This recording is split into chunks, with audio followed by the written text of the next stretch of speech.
Welcome back to the Coffee House Podcast, episode 5. We're here at Botanicals Garden Center. I am David, your co-host. And I'm Alyssa. Don't forget to like us on social media and subscribe to our YouTube channel and any other podcast streaming services that you use. Hit that little bell. All right, man, we're here with Sam and Ruben with Botanicals Indoor Garden Center. How are you guys doing today? Doing great. Thanks for coming through, guys. Absolutely. You guys want to introduce yourself? Yeah. So my name's Sam Connelly. I'm the general manager of Botanicals Indoor Garden Center here in sunny Sioux Falls. Yeah, and I'm Ruben Roman. I'm the commercial account manager here at Botanicals Indoor Garden Center, and I'm from California. Nice. Yeah. Well, thank you guys for having us in here, and I appreciate the new hat because I outwore my other one. Wearing it. That's good. It turned out. Please keep wearing Actually, them. I see those hats all over the place. Dude, I love it. I love So, trucker hats. good job on the apparel, guys. I'm glad to Switched hear. me from like snapbacks to trucker hats. So It's all about the Glad to hear. aeration, you know? right? No, for real. It's a little more comfortable. So tell us a little bit about just what you guys kind of do in a general sense. We'll obviously dive more into specifics in a little bit, but Yeah. just give people a little bit of a Want me to take it? snippet. All right. So basically what we do here at Botanicals Indoor Garden Center is we give people basically a space to ask questions, because most of the time people come in and they're interested in growing, they're interested in getting into this, but they have no clue where to start. And we're just here as people to be able to be like, hey, this is how you start. And you have a question, there's no stupid question. There's only like just finding a greater understanding of what you're actually doing, I guess. So really it's more education, and when people buy our products, we're super happy about it, but the education comes first, because what can you do with these products if you don't know what they are? Yeah, So. definitely, because there's like 1,000 applications for all these products. You know, everybody has their secret sauce, you know. So it's just about kind of learning what works for you, really. So, and you said commercial account manager, right? So Yes. you guys sell, well, products obviously and information to not only just your everyday person, but to like obviously commercial accounts. Oh yeah, definitely. I mean, I'm in charge of like bringing in new accounts, going out and just helping out whatever cultivations I can if they have any issues or just want to just take it in the next step forward. You know, that's what I'm there for. Whether that's new equipment or new nutrients, I can help out with it all. And when did you guys open?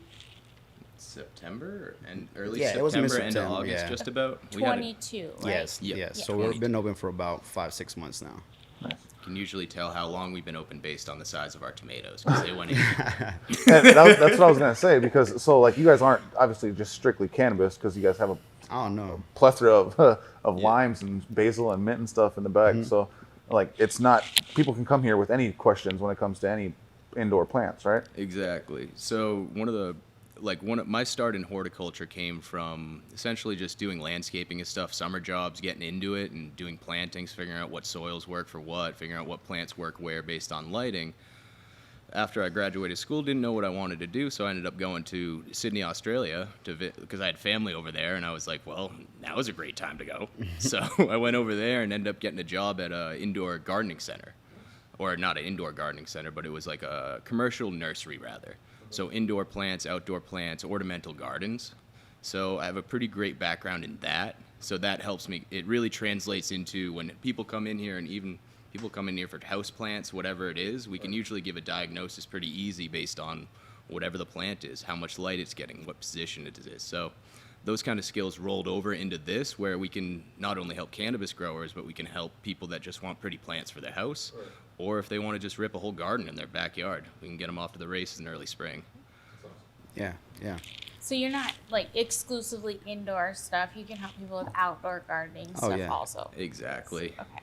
I feel like there's so much knowledge when it comes to just growing anything in general, and every plant is different. Like it needs a different environment, different Yeah. soil source, Oh, definitely. different water level. Like it's insane. How long do you think, or how passionate do you think you have to be to like be able to retain all that information? I feel like it's not something that just a normal person can pick up a book and be like, oh yeah, I understand that.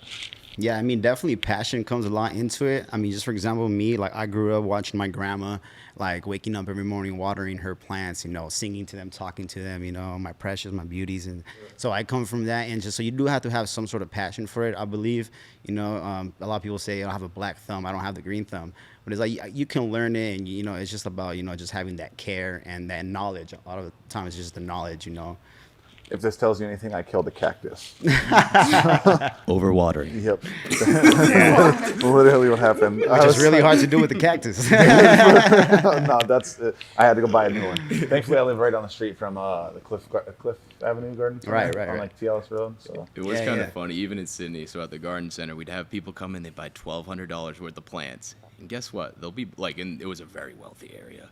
They buy $1,200. Guess what? They'd be back in a month and a half to buy the same exact plants again because they would just rather buy more plants than to actually learn to take care of them. And it was like, what is going on? That was a specimen plant. Like, killed it. Which is, each plant's gonna have the trick, like you were saying.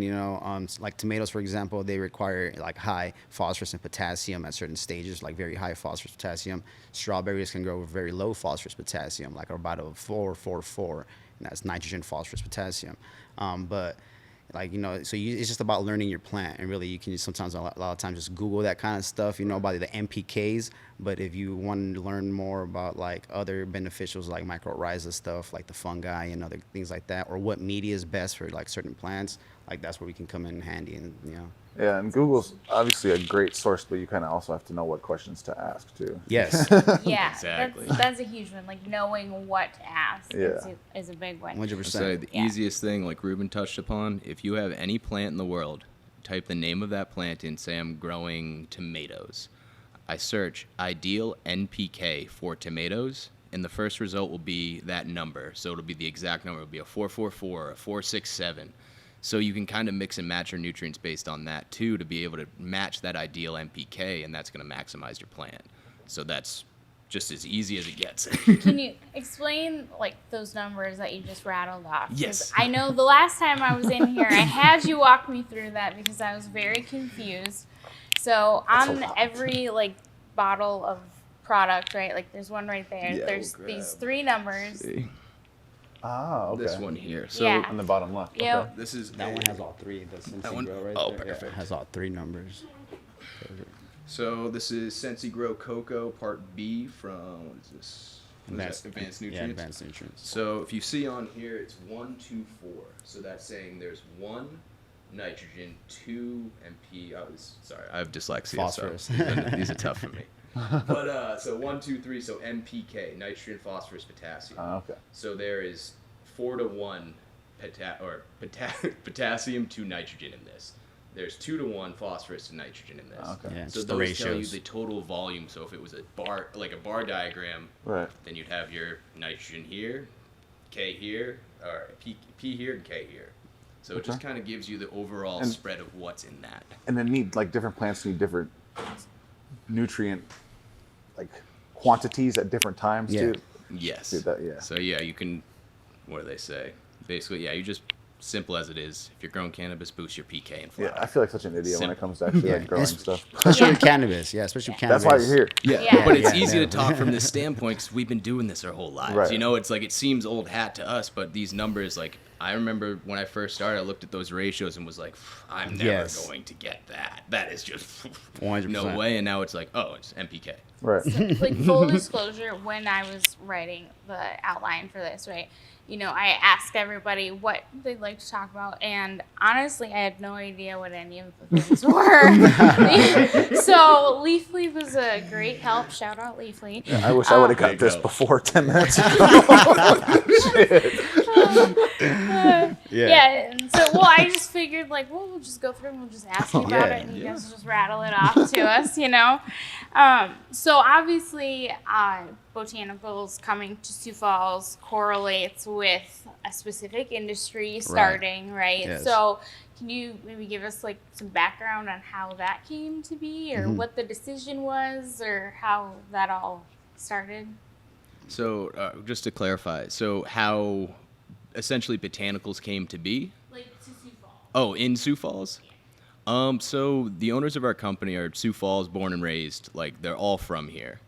With the incumbent cannabis market, I think they were inclined to outsource for people that have been doing this for maybe 10, 15 years, to be able to bring someone from California, from Boston, out to here to be able to kind of give a jump start to the locals of being like, all right, ask us any questions you want. Like, we've gone through our state's processes of the absolute just figuring out how the market's actually going to play out, because they have it played out one way, and what it actually happens is what you're going to find out. So it's kind of seeing very similar patterns across, say, South Dakota versus Rhode Island versus Massachusetts versus California.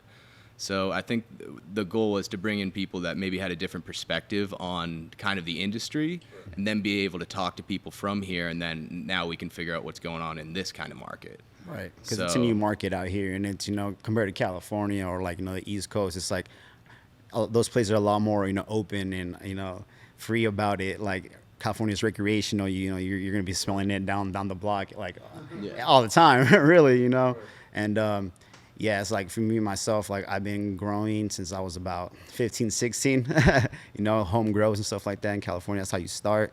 And, we just want to be like a safe place for like those type of growers, where it's just like come in, ask questions, like we don't judge like at all, like at all. So yeah. So obviously, like the dispensaries are open, right, and people can go into a dispensary and get their cannabis. But they can also do home grow. Yes. And you have to pay the $20 or whatever, and have the qualifications to be able to do that.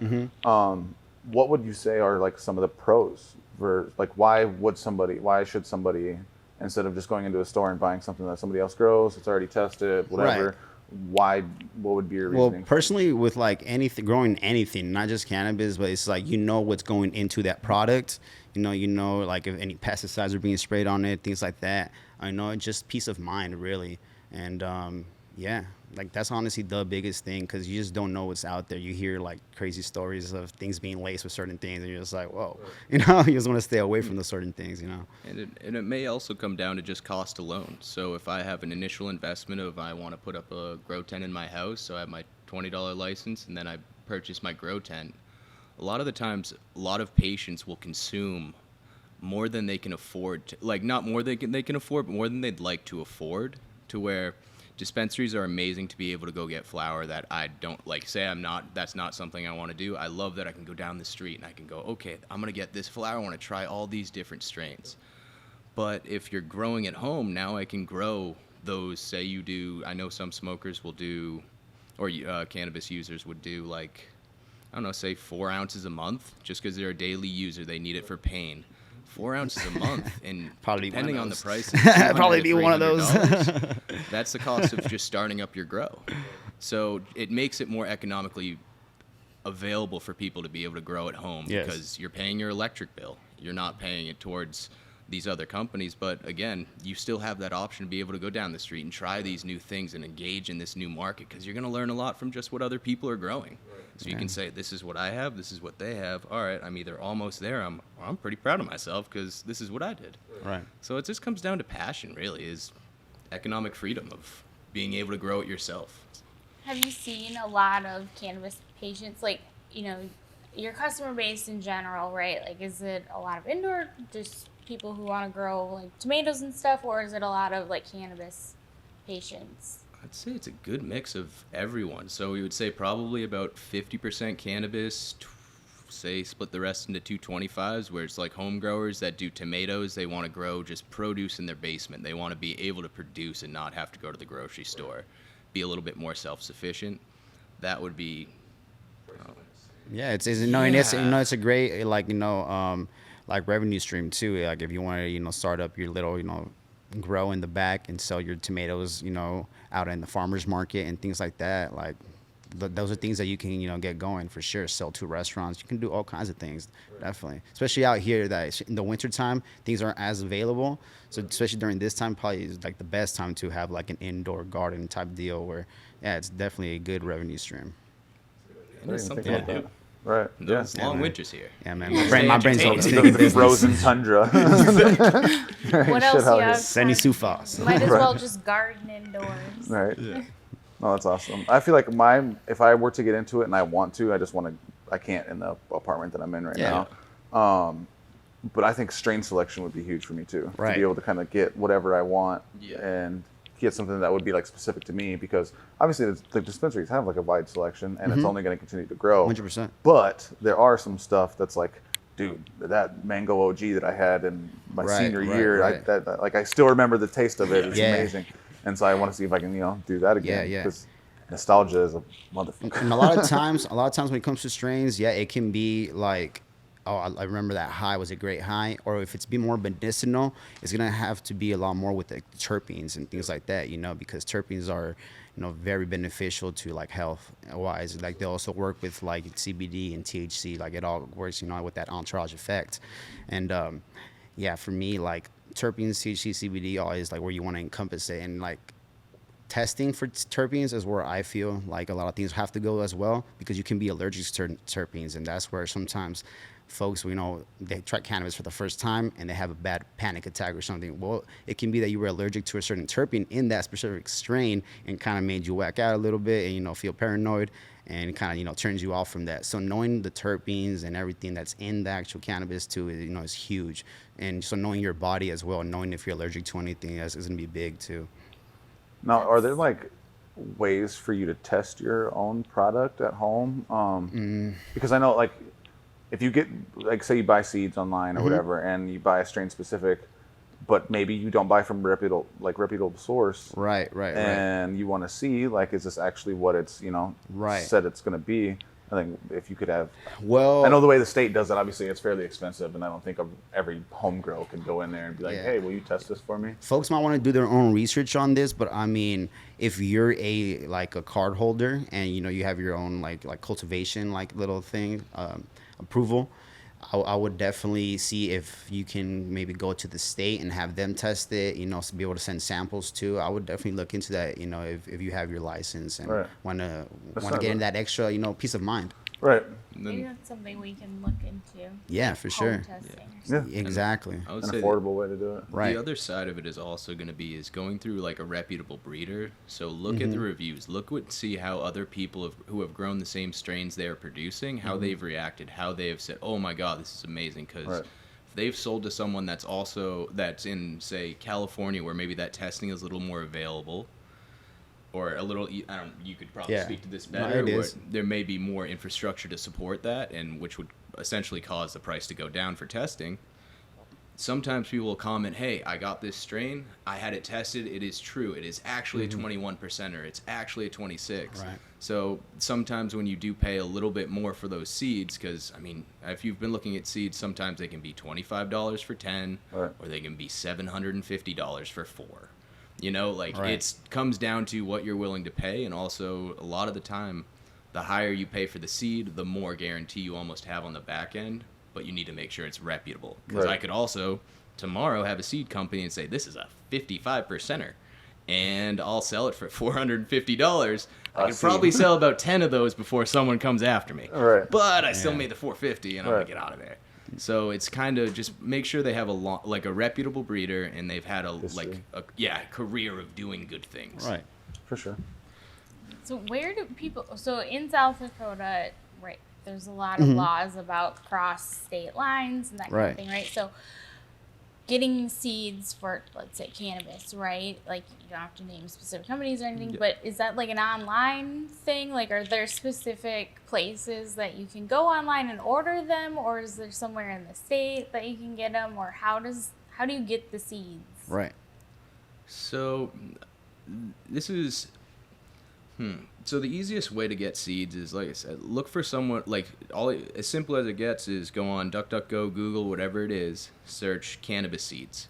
You're going to see about 500 companies that all sell cannabis seeds.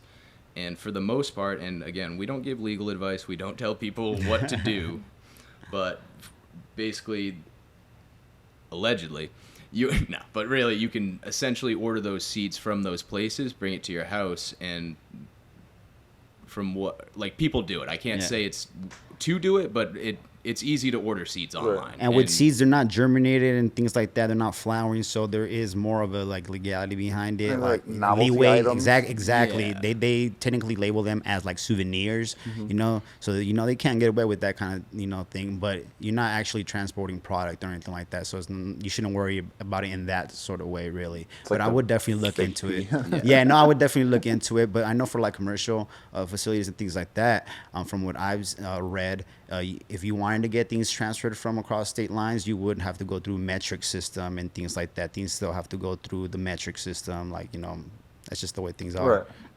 Now, another thing other than like just seeds, what about clones? So, Right. And that's more specifically for clones, actually, the whole metric deal. And yeah, because again, seeds falls into a whole different category. Right. Yeah, and clones again falls into a different category, and that's the ones that definitely have to be on metric when getting transported across. Because that's actually a cannabis item. Yes, exactly. Already. Yes. It's not just a novelty seed item, Yeah. Is there anywhere that sells clones? Not that I know of, actually. I don't know of any home grower that could actually start from a clone legally in the state. I don't think that it would be legal for someone to start home cultivation from a clone. I think they would have to start from a seed. Yeah. I mean, I'm sure it would be legal, but it would have to go through the metric process. Exactly. Yeah. Exactly. So they'd have to get it from somebody who's licensed. 100%. Oh yeah, that's true. Like for example, California. I was at a dispensary out there, and we could carry clones, but we had a cultivation, manufacturing. We had like the whole vertical stacking licensing, and in that scenario, you can just bring in clones from other like nurseries licensed through metric and sell them off in your shop. Right. So it just depends, I believe, like what licensing you have and all that as well. If you have a nursery license, I know dispensaries here can sell clones. I just don't think anybody's doing it yet. Exactly. Dispensaries or cultivators? Both, probably. I know dispensaries can for sure. Oh, Okay. I had no idea. Yeah. There's nothing that states that they can't. Right. So in California, the dispensary would just go to the cultivator and just get some clones transferred through metric to the shop. Right. And at that point, technically there wouldn't be a limit on it because it's not producing the flower yet. Well, so, the purchaser would still have that 4-plant limit. Yeah, the plant. I'm saying. And I would just for the dispensaries, peace of mind, I would probably want to just be like, you can only buy 4 a day, if anything, type of deal. Right. Like you can't buy more than 4 a day. No, for sure. Just to be safe, 4 every 2 weeks. So. Right. Because I mean, what if you go home and you kill it or something? Exactly. Like I don't know at that point, but I wouldn't sell you more than 4, which is like the legal limit for vegging 4, and actually probably even 2 a day if it's 2 vegging, 2 flowering. Yeah. So you got to think about these certain things. Maybe like 2 a week or something. So then that way, once the other one gets to the veg state, then you can go to the flower state. Yeah. How do they determine when it's the vegging state? I don't understand. Maybe you can walk us through that part of it. When do they decide that it's flowering? Yeah. Well, actually, well, that's going to depend a lot on even just what type of plant you have, because there's auto flowers, there's the photo periods, and there's all kinds of ways you can go about it. If you have, say, for example, a photo period, you're going to be the one controlling the flowering process of the plant. So as long as you keep it within probably a 16 or 18 hour lights on schedule, is going to be vegging out. But if it's an auto flower, at that point it's going to kind of have its own schedule and flower whenever it wants. So you would probably just have to keep more of an eye on those plants and just the production of certain hairs and certain things like that. There's a process that the plant goes through. So seeing those sort of things, just being vigilant on your plant is going to be the best way to go about it if you have an auto flower. Yeah. The best thing would be just as soon as you see those flowers, that's when anyone could look at that plant and say that plant is in flower, because you'll see these little pistil hairs come out. That's when I would consider it in flower, just to be safe, regardless if it's, you have to be whatever, a bud site. I would say as soon as it has hairs, that's when I would consider it into flower. And that's tricky, because some already have those little hairs just during veg, especially if you have a nice healthy plant, they're just going to be producing that type of thing. Yeah. And I've also had mothers in my veg room that sometimes put out little pistil hairs every once in a while, and they just put them out, and then they die back and go back to veg. So that's the other thing where it's if you have an old enough mom, sometimes the mother plant where you cut the clones from sometimes will exhibit flower signs, but it doesn't necessarily mean she's turning. It just means maybe she had a stress event or something. Yeah. So, like for a beginner grower, right? There's like auto flowering and like different types of seeds or clones, that type of thing, right? So, like, what would you recommend to like a beginner who's just starting out? You know, like where should they start? Honestly, I would probably. I'm not the biggest fan of autoflowers. I think they're fun. They're great for, like, they're amazing for, I would guess, just getting started. Because no matter what, I know I'm going to plant that little bean. And then say the pack will say, oh, this is a 60-day flower. This is a 70-day flower. I know in 70 days that plant's going to finish. So its veg period may be a 20 days for it to grow up to here. But as soon as it hits that point, and doesn't matter what you do to it, it's going into flower. It is terminating its veg cycle and going to produce flower. Yeah. So it's a little bit easier as opposed to playing with your photo periods, because once you get into like a true like standard cannabis, now you have to control your photo period to control the plant. So I can keep that plant in veg for 10 years if I really want to. If I keep it so basically it's that daytime is larger than my nighttime. Right. That will keep it in veg. But as soon as I go 12 and 12, which you're replicating the summer solstice, which is usually, I think it's July 21st, I believe. So July 21st, summer solstice, winter solstice, 21st December.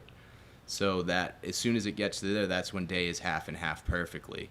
And that's what tells plants to go into flower, because they know the fall is coming. So that's what we're replicating within the tent, is we're saying, okay, it's a time to go into flower because fall is coming. And that's all the plant will listen to. Yeah. Whereas the auto doesn't listen. That is insane. And that's the photo period, you know, it's listening to the light. Right. Yeah.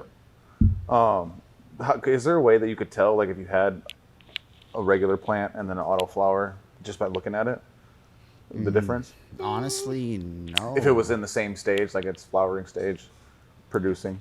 The auto may it depends, because you could have a massive auto flower, but typically the autos are going to grow because they only have that predetermined veg period. They're going to go into flower about here and finish about here, to where I can go into flower on a standard. I can go at the roof. I can go at the cloning stage. I can tell it to go into flower at any point, and the size of that plant will be determined on when I send it into flower. Right. So you can do whatever you need to do in the veg stage, whether tabletop it, make it really flat to maximize your canopy, or just grow straight colas. You just have a little bit more flexibility with those. Yeah. But nothing else really, nothing like different weird leaves or, you know, stuff like that. Well, I know some people, like you said, it's great to get started, because I know a lot of like cultivation places were doing autoflower just to get, you know, flower into shops. But from what I've heard, and I don't know, you guys can probably attest to this, but is it more likely that autoflower will have like a lower terp profile and THC content when it comes to like its original plant, if say you have the same strain? Well, THC, yeah. That's just because usually, like for an autoflower, it's like a hybrid between like a regular photo period and like a Ruder Ellis. I don't know if I'm pronouncing that right, but it's a certain cannabis strain too that is the autoflower strain, and those are usually lower in like THC and things like that. So yes, autoflowers are usually lower in. So it's like a hybrid of two different types of cannabis plants. Exactly. You know, there's the indica sativa and like the Ruder Ellis, and that's the one that's like the autoflower. You know, and I've heard that yeah, before. exactly. So it's a hybrid between that and a sativa or an indica. And so it takes on some characteristics of that, which is again lower in THC and other terpenes and Okay. On the same token, you could say as well, like, so all these different strains have different THC percentages based on the genetic. So Ruben's saying that one was back crossed with what that auto was, that essentially tells it that it's going to flower regardless. You can have a standard plant that only produces 2% THC or 15% THC, and you can have an auto flower that produces 25% or 15%. So it really just depends on the strain. So you can, like, if I had to pick a batch of everything, I could find you a batch of autos that beat a batch of standards. Yeah. But again, it's genetics. You saying, yeah, absolutely. Genetics. In general, So typically, yeah. getting the right blend. Yeah. Yeah. And then obviously it kind of goes down to each person's biochemistry too. Like the entourage effect is going to be different for me than you and you and you. So like 100%. Exactly. it's not something that's a one answer all type of thing, unfortunately. And there's some flowers that are specifically designed to produce more resin or designed bred to do more resin, but not as much yield, because I want these ones to be for extracts or pressing for hash. So I'll grow a specific strain that just does that, because I know that's just no matter what, it's going to be the most beautiful product ever. Right. As opposed to if I have a standard, say like an LA Kush cake, those two strains, that one's going to yield so much better than the LA on a press, but that LA is going to go so much better on just a straight flower weight. Yeah. Kind Makes of thing. sense. So you kind of play with your strains. Like, Yeah. It's like dogs. Something that would be heavier. Dogs. I guess something that would be heavier in rosin would probably be harder to smoke, or would it take longer to cure if you were just sticking it with the flower instead of pressing it? Wait, can you? Sorry. Like with the flower that you said that is like going to be heavier and produce more in the rosin aspect. If you were to say, you know what, I just want to smoke it instead, is that something that? Oh, it'll smoke beautifully. Oh yeah. Okay. It'll be a beautiful smoke, but that same plant that I could probably do, say, 100 grams per plant with that Oh, so the LA, yield is this the won't be difference. 25 grams per plant, but that stuff is going to be really good. Right. But Okay. again, it's based on weight and that kind of stuff. Right. Oh yeah. But yeah, I would definitely smoke it. Yeah. Me too. All day. It works. Well, samples next time. So. Come on, Rick. Right. Oh shit. You can give to card holder to card holder. You can gift, right? As long as it's not going above the Daily allotments limit or something. Yeah. Yeah. Which is, Within the law. I'm sure you know Yeah. about this. What's like the daily limit like someone can get from like the dispensary? An ounce. 3 right? ounces. 3 ounces. 3 Okay, ounces see- every 14 days. See, that's dope. Cali's, Or- Cali's an ounce, so you guys got it good out here. Yeah, it's like 3 ounces every 14 days, or Okay. 7 or 8 grams of concentrate, Okay. or 800 milligrams of edibles. Okay. Okay. It's a lot. Yeah, it's dope. quite a bit. Or I Okay. think, and you can obviously do like a blend. Like once you buy flour, it's not like you're only stuck to flour. You could also Right. get. They have like the concentrated versions. and Yeah. The formula per se of how the equivalent of what flour is to concentrates or whatever. Right. But so yeah, I think you can get like 8 bags of edibles, or 8 Mm-hmm. carts, or your 3 ounces, or like an ounce and a half, or 4 carts. or Yeah. something. Makes sense. I think it's insane that they allow that much. Just like if you were to purchase your max amount, what else would you be doing? That's There are heavy users out there. There are heavy users. I mean, I know people personally that have used like tinctures, for example, out in California. We have Papa's and Barkley's, very well-known brand out there. That's for wellness and health. I used to work at this dispensary called the Lighthouse. I had a lot of old folks. Some of my favorite patients were like old folks because I really just like, taking my time with them, explaining to them, the benefits of like a lot of the product. And a lot of their tinctures, this lady, she would just come in like once every like 2 weeks. You just load up on Papa and Barkley's because instead of taking opioids and all these other things that she was prescribed after a very serious like knee surgery, she was just taking these tinctures, and she said it was managing her pain, and it was just it was a great story. And I hear thousands of those stories. Good and patient stories. so sometimes like you don't know exactly that person's even tolerance too. Like I have a high tolerance. I could go through honestly like an ounce probably through like a day or so, but that's just me, myself, and I. Like like, there's a lot of people that can't. All right. So for like beginners, right, growers, right? Yep. Do you guys have any type of like a beginner's kit or something like that where somebody can just walk in, you've got like a pre-selected assortment of things that are ready to go out the door? Or how does that work? You want to take this one, Ruben? Yeah. So with that, it kind of always depends on how much you're trying to do or what you're trying to do too. Because if you're going with cannabis, is you're gonna have a certain amount of space with that, especially if you're gonna have like that 4 plant limit type deal.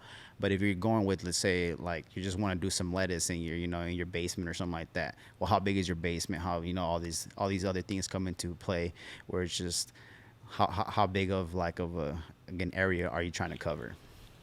So instead of a one size fits all thing, more so like come in and let's figure out the Because plan we together. if you have like say like you come in with your card and you want your 4 plant limit, we have like a 4x4 tent, with a light that'll fit in there perfectly type deal. That we have that type of kit, yes. And again, it's just gonna depend on where you want to be. If you want to like the full setup, or you want kind of just the starter, Are you setup. selling that to card holders? No, yeah, we don't require like you to show. So you a can grow card other or stuff in anything there, like that. right? Yeah, because you can grow it whatever. Like you see, we have our tomatoes, we have our basil. But- You can do anything in those tents and with those lights. And just to add to that, when people come into the shop, we ask them what they want to do. Mm-hmm. We say, well, how do you want to grow? And they'll be like, well, I'm not quite sure. How do I want to go? I'm like, would you like to grow organic? Would you like to go towards salts? How would you want to do this? And if they say, hey, I want to do these 3 things, we're like, all right, perfect. So we'll basically suit it to the customer of what your needs are. Because there's 1,000 different ways to grow. If you talk to growers, almost every grower, they know the one way to grow. They know the exact, this is what you do, this, and that. But there's 50 ways to do it. And that's why there's such a wide diversity of people, just different grow techniques, different ways of doing it. I've heard of people wheeling plants up into a tree, cutting out the canopy to grow a plant. I've heard people that grow underneath their stairs because they box it off and put a light in there with some other stuff. So if you have a closet or something to do with it, yeah, you don't need the tent. Exactly, we can just do the whole room and just get you either like an exhaust fan, get you a good light, some other fan just to keep airflow, get you the pots you need. Because, I mean, you could still technically, if you were saying, I want to do my 2 plants in a 2x4, awesome. We can do 2 plants in a 2x4. You say, I want to do 2 plants in an 8x8, like an 8x8 tent. You absolutely can do 2 plants in an 8x8 tent. Like, you can grow a ridiculous Christmas tree or a literal tabletop of a plant that's 4 foot by 4 foot. That's still 1 plant. So it depends on what your growing technique is, how much you want to get out of it, what you want to do. So it's tough to say this is a one-size-fits-all thing, but it just comes down to what you want, and we'll tell you how to do it. And if you have questions on how to elaborate on how do I grow soil, how do I grow hydro, how do I grow with cocoa and some of these other ones, you know, like, it comes down to what you want to do, personal preferences. Like, what about like cost? So say I come into the store, right, and I want to grow my 4 plants, right?